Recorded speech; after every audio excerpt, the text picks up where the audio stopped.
কংগ্ৰেছ পাৰ্টিৰে আছিল। গতিকে সেই তেতিয়াৰ পৰাই আমি তেখেতৰ বিষয়ে জানো। তেখেত খুব নিকা চৰিত্ৰৰ এজন ব্যক্তি আছিল। গতিকে তেওঁক আমি শ্ৰদ্ধা কৰিছিলোঁ। মানে যদিও মই তেওঁক লগ পোৱা নাছিলোঁ, তেখেতৰ কথা বহুত শুনিছিলোঁ। গতিকে এনেকুৱা এখন মহাবিদ্যালয়লৈ আহিবলৈ পাই সঁচাকৈ ধন্য হৈছোঁ। আজি কেইদিনমান আগতে মোক আমাৰ ছাৰ অধ্যাপক আমাৰ সুব্ৰত বৰ্মন ডাঙৰীয়াই ফোন যোগে মোক ক'লে যে মই নলবাৰী কলেজলৈ আহিব লাগে। তেতিয়া মই অলপ আচৰিত হ'লোঁ, কাৰণ শিক্ষাৰ লগত মোৰ দাদা ডক্টৰ অমৰজ্যোতি চৌধুৰী জড়িত। গতিকে মই ভাবিলোঁ তেখেতক বিচাৰি চাগে ভুলতে মোৰ নাম্বাৰটো লগালে। সেইকাৰণে মই অমৰজ্যোতি চৌধুৰীৰ নাম্বাৰটো দিব খুজিলোঁ তেখেতক। বোলে মোৰ দাদাকহে বিচাৰিছে চাগে আপুনি, মইতো শিক্ষাত ইমান ভাল নহয়, মই গৈ ল'ৰা ছোৱালীবিলাকক কি ক'ম। তাৰমানে মোৰ দাদা অমৰজ্যোতি চৌধুৰী অসমৰ ভিতৰত প্ৰৱেশিকা পৰীক্ষাত প্ৰথম হৈছিল। মই কোনোমতে প্ৰথম ডিভিজন পাইছিলোঁ, লেটাৰো এটা পোৱা নাছিলোঁ। গতিকে মই এনেকুৱা বিদ্যালয়ত অহাৰ যোগ্য নহয়। তাতে আকৌ আজি মই ৰাতিপুৱা যেতিয়া বাতৰি কাকতখন মেলি মোৰ ৰাশিফলটো চালোঁ, তাত লিখা আছে অযোগ্য হ'লেও আজি সন্মান লাভৰ যোগ আছে। মংগল গ্ৰহ শুভ স্থানত থকাৰ বাবে অযোগ্য হ'লেও আজি মানে সন্মান লাভৰ যোগ আছে। কেৱল সভাখন অলপ পলমকৈ আৰম্ভ হ'বৰ কাৰণে আপোনাৰ অলপ মানে দিগদাৰ লাগি থাকিব পাৰে, কিন্তু মানে ল'ৰা ছোৱালীখিনিৰ যিটো মানে সহযোগিতা দেখিলে আপুনি মানে ভালেই যাব দিনটো। গতিকে মই আহিয়েই যিটো আমাৰ জেচিকা ৰাজৰ বৰগীতটো শুনিলোঁ, শুনিয়েই মানে হৃদয় হাত পৰি গ'ল। সঁচাকৈ মই বহুত বৰগীত শুনিছোঁ, ইমান সুন্দৰকৈ পৰিৱেশন কৰিছে। গতিকে আমাৰ নলবাৰী কলেজৰ ছাত্ৰ ছাত্ৰীসকলৰ যি নাম আছে, সেই গৌৰৱ তেওঁলোকে কঢ়িয়াই আছে। আৰু মই ভাবোঁ আমাৰ এই কলেজৰ পৰা এজন নতুন ভূপেন হাজৰিকা ওলাব, মামণি বাইদেউৰ লেখিকা ওলাব, দীপালী বাইদেউৰ দৰে গায়িকা ওলাব, তাকে কামনা কৰিছোঁ। পঢ়া শুনাৰ কথা বাৰু মই নকওঁ, কাৰণ মই নিজেই পঢ়া শুনাত ইমান ঠিক নাছিলোঁ মানে মগজুটো আছিল, কিন্তু মানে যেতিয়া মই পঢ়িব লাগিছিল তেতিয়া হাৰমনিয়াম বজাই থাকোঁ, গান গাই থাকোঁ, খেলি থাকোঁ। গতিকে মই মেট্ৰিক পৰীক্ষাত ইমান ভাল ৰিজাল্ট কৰিব নোৱাৰিলোঁ, আৰু কোনোমতে প্ৰথম ডিভিজন পালোঁ। আৰু মোৰ দাদাক দেখিছিলোঁ যেতিয়া প্ৰথম হৈছিল পৰীক্ষাত, গোটেই গুৱাহাটীৰ মানুহ উঠি আহিছিল আমাৰ ঘৰলৈ, দাদাক দাঙি লৈ ঘূৰাই ফুৰিছে গোটেই ৰাস্তাত, মালা দি মায়ে এটা মিঠাই খুৱাই আছিল দাদাক। সেই ফটোখন পিছদিনাখন বাতৰি কাকতত ওলাইছিল। মোৰ দাদাক মানে মায়ে এটা মিঠাই ৰসগোল্লা খুৱাই আছে। মোৰো খুব আশা আছিল মোৰো এনেকুৱা এখন ফটো ওলাব। মানে সেইকাৰণে কি কৰিছিলোঁ, মেট্ৰিক পৰীক্ষাৰ কেইদিনমান আগতে মোৰ মাক লৈ গৈছিলোঁ পাণবজাৰৰ এখন ষ্টুডিঅ'লৈ। বোলে তই মোক এটা মিঠাই খুৱাই থাকচোন, এইখন মানে কেতিয়াবা যদি মোৰ ষ্টেণ্ড কৰোঁ তেতিয়া মানে ওলাব আৰু পেপাৰ। মানে সেইখিনি সময়ততো মোক বিচাৰি নাপাব। দাদাহঁতৰ দৰে মই ইমান মানে শান্ত নাছিলোঁ, দৌৰি ফুৰোঁ, ক'ৰবাত গুচি যাওঁ। গতিকে সাংবাদিকসকল বন্ধুসকল আহিলেও মানে তেখেতসকল আহিলেও মোক নাপাব সেইখিনি সময়ত। গতিকে এই ফটোখন ৰাখি থৈ দে, মই যদি ফাৰ্ষ্ট ছেকেণ্ড নহওঁ তেতিয়া দি দিবি এইখন, এনেকৈ কৈ তুলি থৈ দিছিলোঁ। কিন্তু মানে কি হ'ব, মানে সাধনা নাছিল যে নপঢ়িছিলোঁ, সেইকাৰণে সেই আশাটো পূৰণ নহ'ল।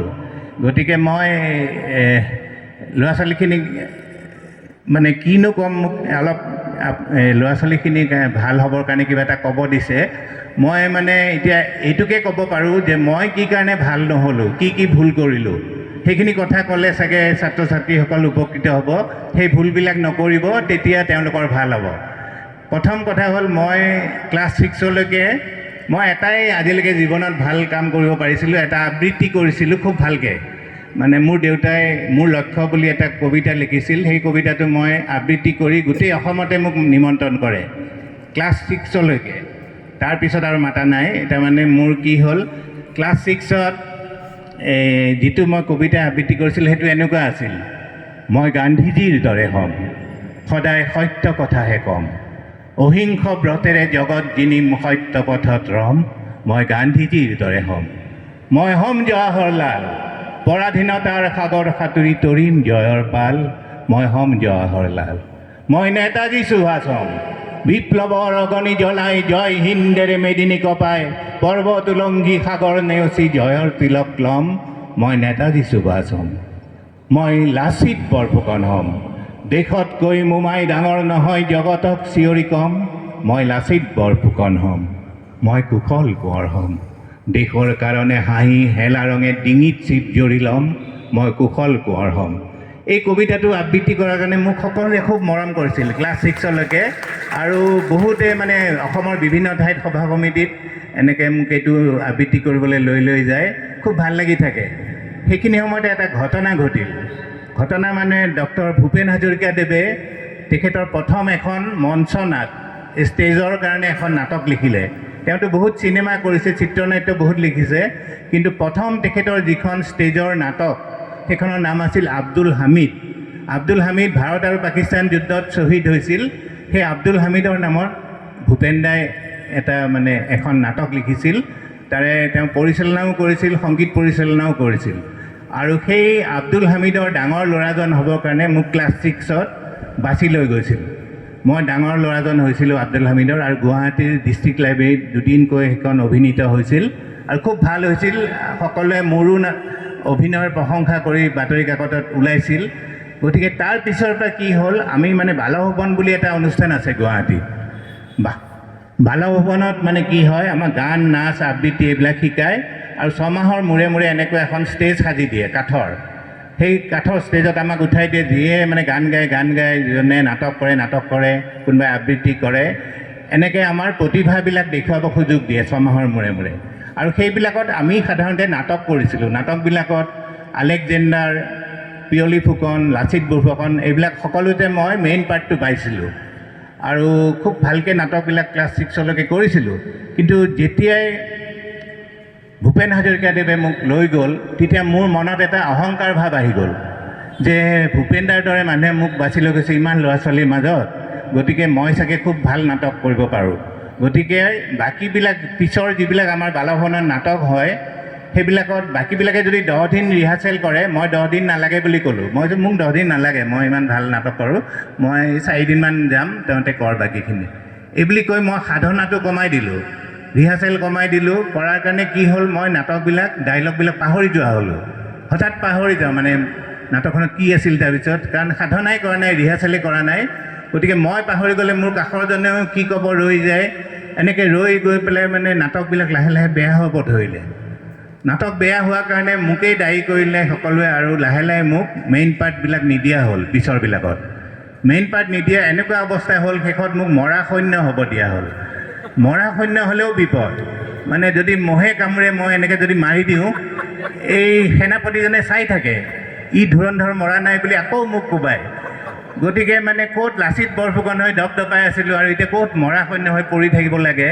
গতিকে মই আৰু নাটক নকৰোঁ বুলি সেই প্ৰতিজ্ঞা কৰিলোঁ। খং কৰি পেলাই মই নাটক নকৰোঁ বুলি প্ৰতিজ্ঞা কৰি নাটক কৰা বাদ দি দিলোঁ। তেতিয়া মানে যদি মই নাটক কৰা বাদ দি নিদিলোঁ হয়, আজি চাগে আপোনালোকে মোক টিভি চিৰিয়েলবিলাকত দেখাই পালে, অসমীয়া চিৰিয়েলবিলাকত। গতিকে মোৰ খুব দুখ লাগি থাকে যে কিয় মই খং কৰি এনেকৈ গুচি আহিলোঁ। সেইকাৰণে খং নামেই চণ্ডাল। কেতিয়াবা কাৰোবাৰ কিবা বেয়া হ'ব পাৰে, কিবা হ'ব পাৰে, সেইবুলি আমি বাদ দি দিব নালাগে। আমাৰ কেতিয়াবা পৰীক্ষা অংক বেয়া হ'ব পাৰে, ফিজিক্সত বেয়া হ'ব পাৰে, কিন্তু কোনোবাই হাঁহিব পাৰে, কিন্তু সেইবুলি আমি বাদ দি দিম নেকি? সেইকাৰণে মই ল'ৰা ছোৱালী পালেই কওঁ যে এইটো বাদ দিব নালাগে, লাগি থাকিলে সাধনা কৰিলে ভাল হ'বই। এনেকৈ মই যেতিয়া ঘৰলৈ গুচি আহিলোঁ, বালভৱনত নোযোৱা হৈ গ'লোঁ, তেতিয়া মোৰ লগৰ ল'ৰা ছোৱালীখিনিৰ বেয়া লাগিল নেকি, সিহঁতে এদিন আহি পেলাই ক'লে, এখন নাটক ওলাইছে, তোক আকৌ মেইন পাৰ্ট দিম, আকৌ মেইন পাৰ্ট দিব বুলি শুনি মই আকৌ গ'লোঁ বালভৱনলৈ। গৈ পেলাই সেইখন নাটকৰ নাম আছিল সীতাৰ পাতাল যাত্ৰা। মই বহুত ঠাইত কৈছোঁ, এইটো বহুতেই জানে। সীতাৰ পাতাল যাত্ৰাত কি হয়, সীতা একেবাৰে শেষৰ দৃশ্যত পাতাললৈ যায়। আজিকালি পাতাল যোৱা দেখুওৱা বহুত সহজ, দূৰৰ পৰা এনেকৈ লাইটৰ এই পোহৰবিলাক আহি যায়, পোহৰৰ কাৰুকাৰ্যৰে মানে সীতা একে ঠাইতে ৰৈ থাকে, কিন্তু এনেকুৱা পোহৰ মাৰি দিয়ে যে সীতা নেদেখাৰ দৰে দূৰৰ মানুহে দেখে যে সীতা পাতাল গ'ল। আমাৰ দিনত এইবিলাক কোনো কাৰুকাৰ্য নাছিল লাইটৰ, গতিকে কি হ'ব, আমাৰ মানে এটা বেলেগ ধৰণে আমাক সীতাৰ পাতাল যোৱাটো কৰিছিল। সীতাৰ পাতাল যোৱা দেখুৱাবৰ কাৰণে আমাৰ কি কৰে, কাঠৰ মঞ্চখনত এটা ঠাইত গোলকৈ এনেকৈ এটা ফুটা কৰি দিয়ে। সেই ফুটাটোৰ তলত আকৌ মানুহ এজন লুকাই থাকে। যেতিয়া সীতাৰ পাতাল যাবৰ হয় একেবাৰে শেষৰ দৃশ্যত, তেতিয়া সীতাই ফাট দিয়া বসুমতী পাতালে লুকাওঁ এনেকৈ 3বাৰ ক'ব লাগে। 3বাৰ কৈ সেই ফুটাটোৰ ওপৰত গৈ এনেকৈ থিয় হৈ ভৰিৰে এনেকৈ কোনেও নেদেখাকৈ 3বাৰ মাৰি দিয়ে। মাৰি দিয়াৰ লগে তলৰ মানুহজনে গম পায় যে সীতাৰ পাতাল জাবৰ হৈছে, লাহেকৈ কাঠডাল খুলি দিয়ে। কাঠডাল খুলি দিয়াৰ লগে লগে সীতা তলত গৈ পৰে, তলৰ মানুহজনে থাপচকৈ ধৰি লয়, দুখ নাপায়। গতিকে আমাৰ ৰিহাৰ্চেল বৰ ধুনীয়াকৈ হ'ল, কিন্তু যিদিনাখন নাটকখন হ'ল সীতা কান্দি কান্দি ইমান আৱেগিক হৈ গ'ল। সীতা হৈছিল নমিতা ভট্টাচাৰ্য, বিখ্যাত গায়িকা, দীপেন দাৰ লগত বহুত যে চিনেমাত গান গাইছিল নমিতা ভট্টাচাৰ্য। নমিতা ভট্টাচাৰ্য হৈছিল সীতা। গতিকে সীতাই কান্দি কান্দি ইমান আৱেগিক হৈ গ'ল যে ক'ত ফুটাটো আছিল পাহৰি গ'ল। পাহৰি গৈ পেলাই তেওঁ মানে য'তে ত'তে এনেকৈ মাৰি আছে, তলৰ মানুহজনে শুনা পোৱা নাই, খুলি দিব পৰা নাই। মই ৰাম হৈ দূৰৰ পৰা চাই আছোঁ, নাটকখন বেয়া হৈ যাব বুলি মই এটা বুদ্ধি কৰিলোঁ। তেওঁ 3বাৰৰ ঠাইত 9বাৰমান ফাট দিয়া বসুমতী পাতালে লুকাওঁ সেনেকৈ কৈয়ে আছে, কৈ য'তে ত'তে মাৰি আছে। মই এতিয়া ৰাম হৈ মানে কিবা এটা কৰোঁ আৰু বুদ্ধি কৰি পেলাই মই বুদ্ধি কৰি লাহেকৈ এনেকৈ আগুৱাই গৈ সেই ফুটাটোৰ ওপৰত এনেকৈ থিয় হৈ ল'লোঁ। লৈ পেলাই সীতাৰ পিনে চকু টিপ মাৰি দেখুৱালোঁ, এইটুকুৰাহে আচল ঠাই। এনেকৈ ভৰি দি দেখুওৱাৰ লগে লগে তলৰ মানুহজনে গম নাপালে কোনে মাৰিলে। সীতাই মাৰা বুলি খুলি দিলে, মই ৰাম গৈ পাতাল পালোঁগৈ। নাটকখনৰ নাম আছিল সীতাৰ পাতাল যাত্ৰা। ৰাম গ'ল তলত। মোৰ কেনেকুৱা খং উঠিব। আজি আপোনালোকে হাঁহিছে, মোৰ ভাল লাগিছে, বোলে মানে হাঁহিলে ভাল লাগে, কিন্তু সেই তেতিয়া কেনেকুৱা খং উঠিব। ক্লাছ 6ৰ ল'ৰা মই, তলত গৈ পেলাই একদম খঙত গুজৰি গুমৰি মানে ভগৱানক কৈছোঁ, হে ভগৱান, ঘৰৰ পৰা ওলাওঁতে দেখোন সেৱা কৰিয়ে আহিছিলোঁ তোমাক, এইবিলাক কি কৰিলা তুমি। ভগৱানে মোৰ কথাটো শুনিলে নেকি, এটা বুদ্ধি দিলে মোক। মই সেই বুদ্ধিমতে এনেকৈ ওপৰলৈ উঠি আহিলোঁ। ওপৰলৈ এনেকৈ ধৰি মেলি আকৌ মঞ্চখনত উঠি আহি পেলাই নিজে নিজে ডাইলগ নিজে ৰচিলোঁ। মানে সেইবিলাক নাছিল নাটকখনত। মই সীতাৰ ফালে চাই ক'লোঁ, সীতা ভয় নাখাবা, সীতা পাতালখন একো বেয়া জেগা নহয়। তুমি কান্দি থকা দেখি মই তোমাতকৈ আগেই চাই আহিলোঁ সীতা। তাত গৰম লোহা নলগাই, গৰম তেলত নাভাজে, এইবিলাক এনেই কৈ থাকে, যোৱা যোৱা। সীতাই এইবিলাক কোনো কথা নাছিল, ডাইলগ নাছিল, কি কৰিব, ভয়ত এনেকৈ কঁপি আছে। উপায় নাপায় মই এনেকৈ সীতাক ধৰি টানি আনি তলত পেলাই দিছোঁ। তেতিয়াহে সীতাৰ পাতাল যাত্ৰা হ'ল। গতিকে সিদিনাখন সন্মুখত যিবিলাক বয়সীয়া মানুহ আছিল তেওঁলোকে খুব ভাল পালে মোক। আহি পেলাই চবেই আশীৰ্বাদ দি, আগৰ দিনত মানুহবিলাকে ধুতি পাঞ্জাবী পিন্ধি থাকে, 4 অনা 8 অনা এইবিলাক লৈ ফুৰে। তেওঁলোকে আহি পেলাই কোনোবাই 4 অনা, কোনোবাই 8 অনা এনেকৈ মোক দি, বাচ্চা ডাঙৰ হ'লে ভাল অভিনেতা হবি, এইবিলাক কৈ বহুত আশীৰ্বাদ দিলে। আৰু 140 টকা পাইছিলোঁ সেইদিনা। সেইকাৰণে মই সেইদিনা ৰাতি খুব শান্তিৰে শুলোঁ, বোলে মানুহে ইমান মোক মৰম কৰিলে। কিন্তু কি হ'ব, পিছদিনা মই যেতিয়া স্কুললৈ গৈছোঁ, বাটৰ মানুহে ঐ সেইটো পাতাল যোৱা ৰাম, চা এই পাতাল যোৱা ৰাম ৰাম বুলি জোকায়। গতিকে মই আৰু সেই তেতিয়া ঠিক কৰিলোঁ যে মই আৰু নাটক কেতিয়াও নকৰোঁ, ইমান জোকাই থাকে মানুহে। গতিকে নাটক কৰা তাতেই বাদ দি দিলোঁ। তাৰপিছত অৱশ্যে এখন নাটক কৰিব লগা হ'ল। সেইখন নাটক এইকাৰণে কৰিব লগা হ'ল যে আমি যেতিয়া মেডিকেল MBBS পাছ কৰিলোঁ, লগে লগে আমি চাকৰি নাপাওঁ। CFত পৰীক্ষা দিব লাগে, APSC পৰীক্ষা দিব লাগে, 6 মাহমানৰ পিছতহে চাকৰি পায়।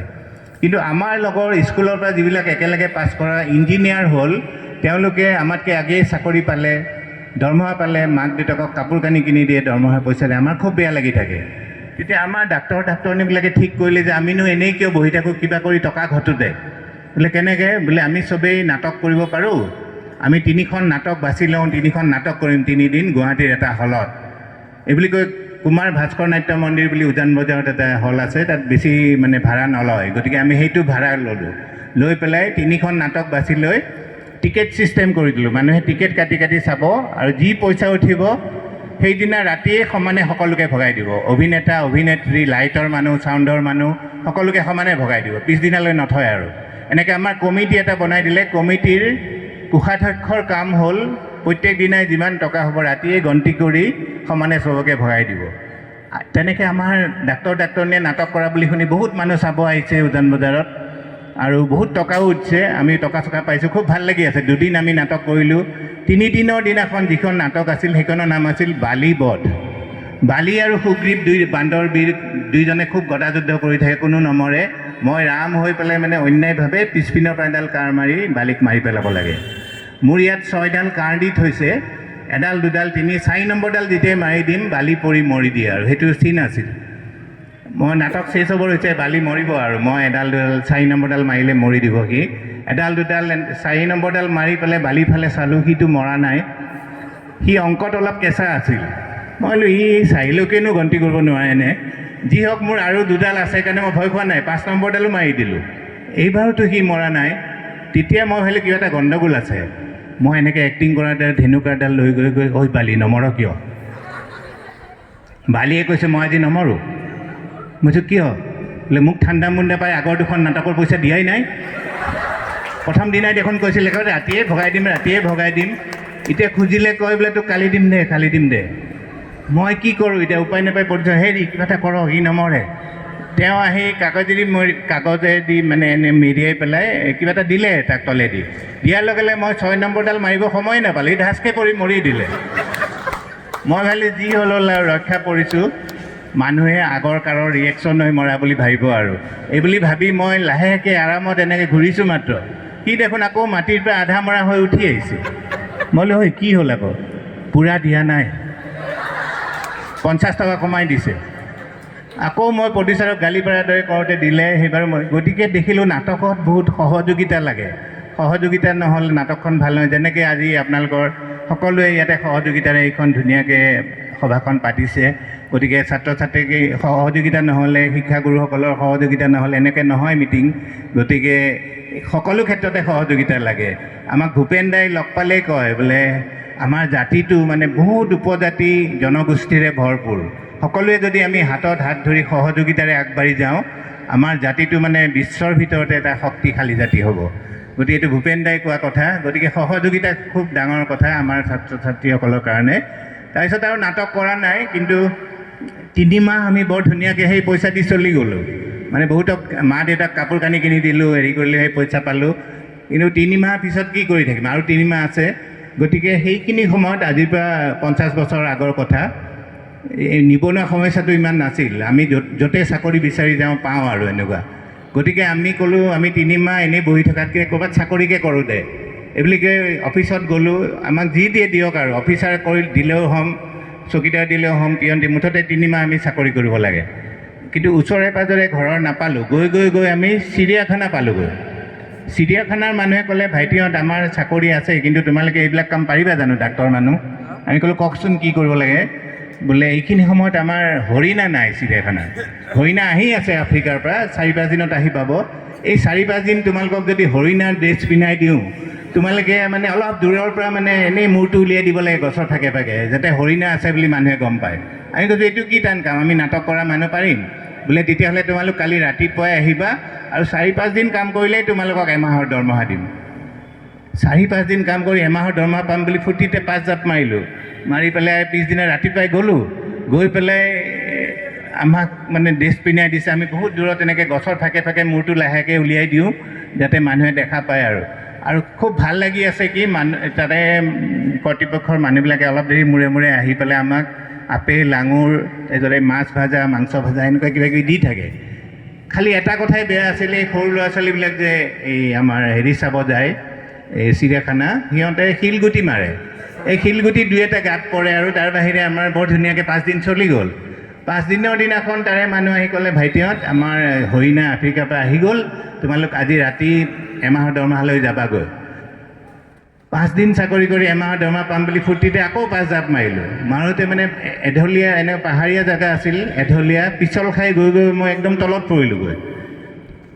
তলত পৰি পেলাই দেখোঁ যে মোৰ সন্মুখত মস্ত এটা বাঘ দেখি একদম জীৱ উৰি গ'ল। ভগৱানক কৈছোঁ, সেই ভগৱান MBBS পাছ কৰি এই দশাহে কৰিলা।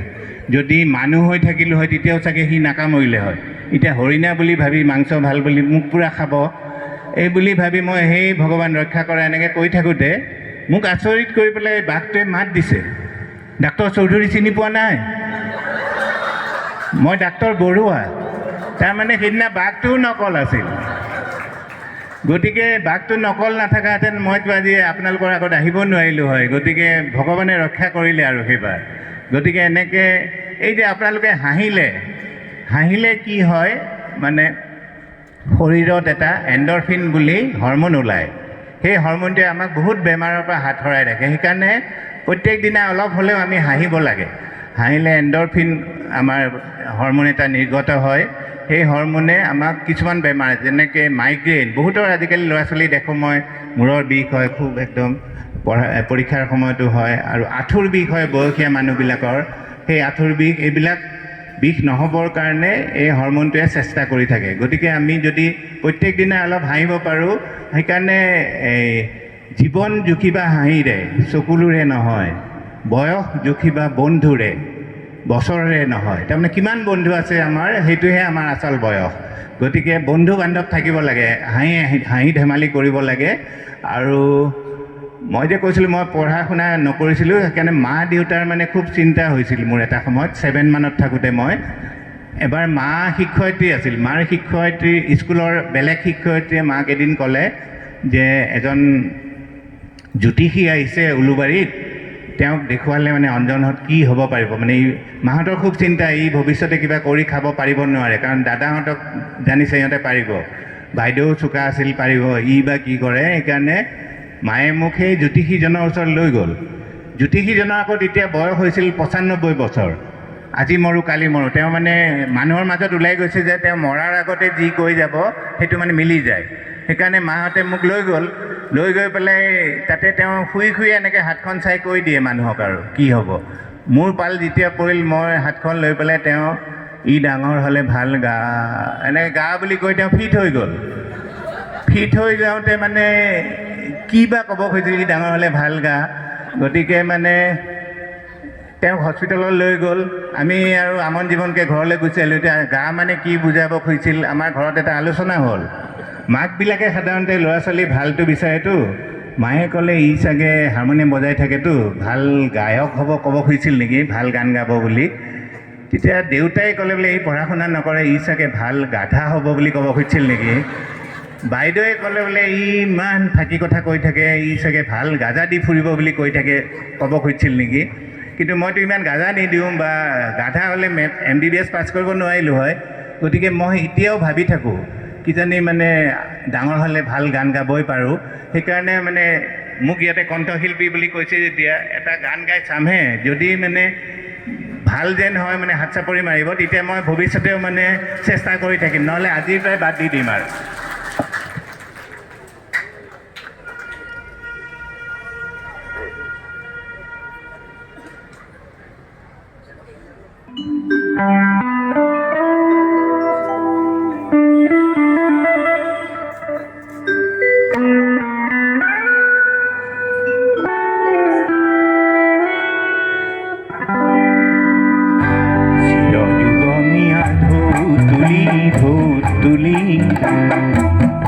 চিৰ নতুন পাঞ্চয়ুতি যায়, জিলমিলিয়া ঢৌ তুলি সময় নদীত পতাকি আঁকি যায়। অনুপৰমাণু হৈ কাৰ আশাৰেনো উৰে, আজি উৰে চিৰযুগমীয়া ঢৌ তুলি।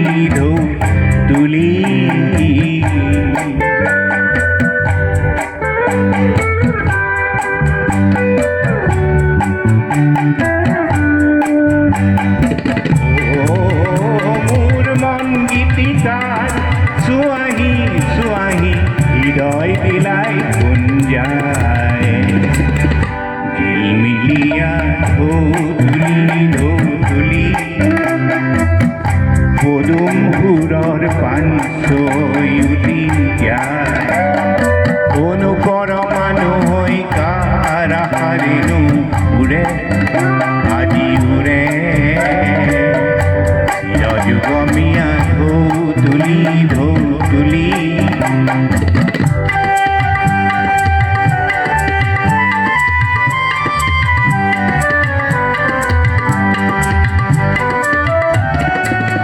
উজনি পানীতে মৰমী সোঁততে চিত্ৰ লিখিয়ে চিৰ সুন্দৰৰ অংক কাপেৰে বুৰঞ্জিলিহে। মোৰ মন সুৰকাৰ গুৱাহী সুৰৰ আজি ইমান আই, চিৰযুগমীয়া ঢৌ তুলি চিৰ নতুন পাঞ্চয়ুতি যায়, জিলমিলিয়া ঢৌ তুলি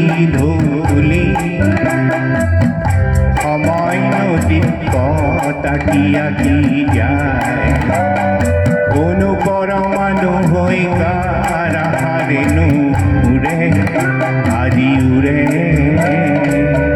চিৰযুগমীয়া ঢৌ তুলি চিৰযুগমীয়া ঢৌ তুলি চিৰযুগমীয়া ঢৌ তুলি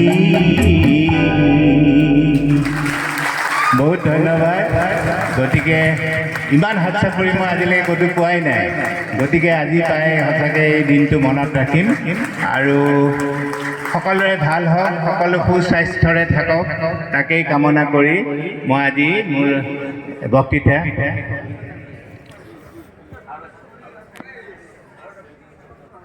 গান এটা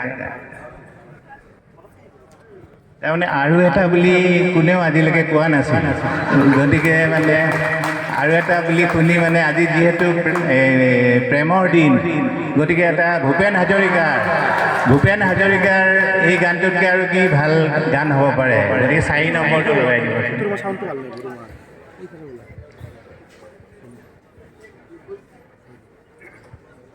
ঠিকে আছে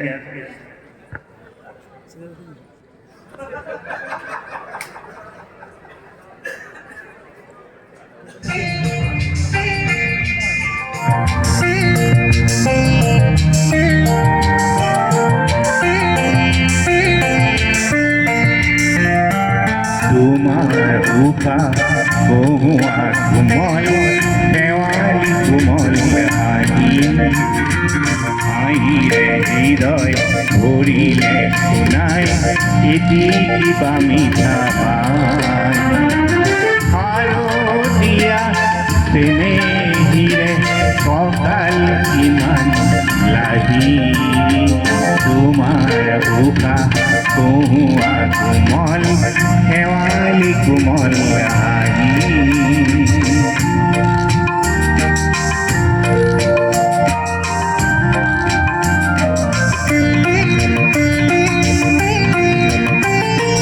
হঠাৎ আজি গালো মই মৰম সনাগি তাকে শুনি চেনেহীৰ উখল মাখল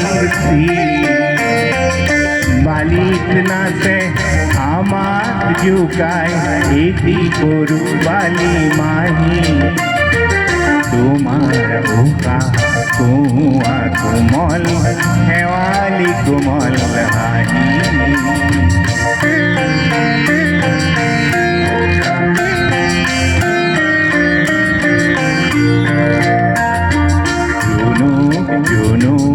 ভৰা পাতত নিয়ৰ পৰি পৰে গালে মুখে নিয়ৰ পানী ধেমালিখন কৰে শেৱালিৰে বিচনাতে আমি দুয়ো শুলো শুই শুই মেঘৰৰ খৰালি গনিলো এহাল হাঁহে আদৰিলে হঠাৎ নামি আহি তোমাৰ উকা কোৱা কোমল শেৱালি কোমল হাঁহি হাঁহিৰে হৃদয় ভৰিলে শুনাই এটি কিবা মিঠা পায় পাৰো দিয়া স্নেহিৰে ককাল ইমান লাগি তোমাৰ উকা কোৱা কোমল শেৱালি কোমল আহি বহুত ধন্যবাদ এইখিনি কৈ মই আকৌ বিচাৰিম যে আমাৰ এই নলবাৰী অঞ্চলৰ পৰাই আমাৰ নলবাৰী মহাবিদ্যালয়ৰ পৰাই মামণি বাইদেউৰ দৰে নতুন লেখিকা ওলাওক ভূপেনদাৰ দৰে গায়ক ওলাওক আৰু জয়ন্ত হাজৰিকাৰ দৰে গায়ক ওলাওক দীপালী বৰঠাকুৰ বাইদেউৰ দৰে গায়িকা হওক তাকেই কামনা কৰি সকলোৰে সুস্বাস্থ্য কামনা কৰি মই আজি মোৰ বক্তব্য ইমানতে সামৰণি মাৰিলোঁ